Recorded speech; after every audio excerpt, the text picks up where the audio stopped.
If you're using your Android phone and if your phone is crashing in between the call, how do you fix those issues? We are going to see in this video. If you're new to this channel, kindly subscribe the channel, like and share the video. To fix your phone on your Android phone, you have to get into your top right corner. From there, just slide down. You'll be finding this icon for settings. Just get into this settings icon by just tapping. Upon tapping, you'll be falling into all the settings menu here on your Android phone, out of which you had to get into this apps and notifications by just tapping.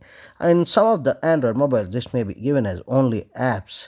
So after getting into this apps and notifications, you'll find all the apps whichever are downloaded on your Android phone. So on my mobile phone, it is already 63 apps downloaded here. Just tap it here so that you'll find all the apps which are there on this Android phone.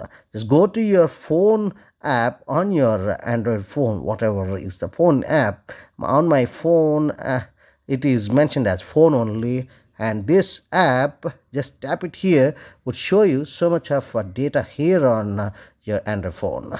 And after this, to fix that particular issue which is crashing the call in between, you have to get into this storage and cache and tap it here. Upon tapping, you will understand that clear cache is the thing which you have to go and just tap it here, and that's all. The cache will be entirely cleared, and thereafter clear the storage. Whatever the unwanted storage is there on your mobile which is stopping you in performing your calls or something in between crashes, everything would be eliminated once you do this clear cache and clear storage. That's all you will be able to resolve yourself when you do all these things. Thank you so much for watching this video. See you in the next one. Till then, bye bye. Subscribe the channel, like and share the video.